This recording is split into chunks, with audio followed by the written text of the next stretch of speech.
నేను ఇప్పుడు ఏదైతే మాట్లాడబోతున్నానో అది ఒక కులం పరంగా, ఒక మతం పరంగా చూడమాకండి. కులం కాదు, మతం పరంగా చూడమాకండి. ఎందుకంటే ఉన్నది జనరల్‌గా జరిగేది చెప్తున్నా. పవన్ కళ్యాణ్ ఒక ట్వీట్ పెట్టిండు. ఏందంటే బంగ్లాదేశ్‌లో హిందువుల మీద జరుగుతున్న వాటికి, అది వాళ్ళని ఇబ్బంది పెడుతున్న వాటి గురించి, గుళ్ళు కొడుతున్న వాటి గురించి మొత్తం పెట్టిండు. ఏమని పెట్టిండంటే, "తూ మీ బతుకులు చేయడం మీకోసమా మేము ప్రాణాలు తెగించి పోరాడిందనండు."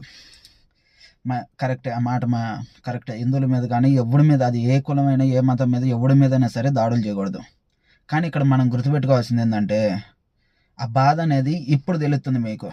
అదే ఆ దేశంలో వాళ్ళోళ్ళు ఎక్కువ ఉన్నారు కాబట్టి హిందువుల మీద ఇంత దాడులు చేస్తున్నా మీకు బాధ అనిపిస్తుంది కదా.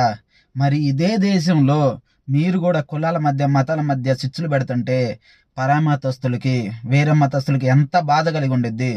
ఆ బాధ కూడా తెలుసుకోవాలి కదా. అన్ని మతాలు ఒకటని మీరే చెప్తారు కదా. అలాంటప్పుడు మీరు కూడా అది అనేది పాటించాలి కదా. ఎందుకు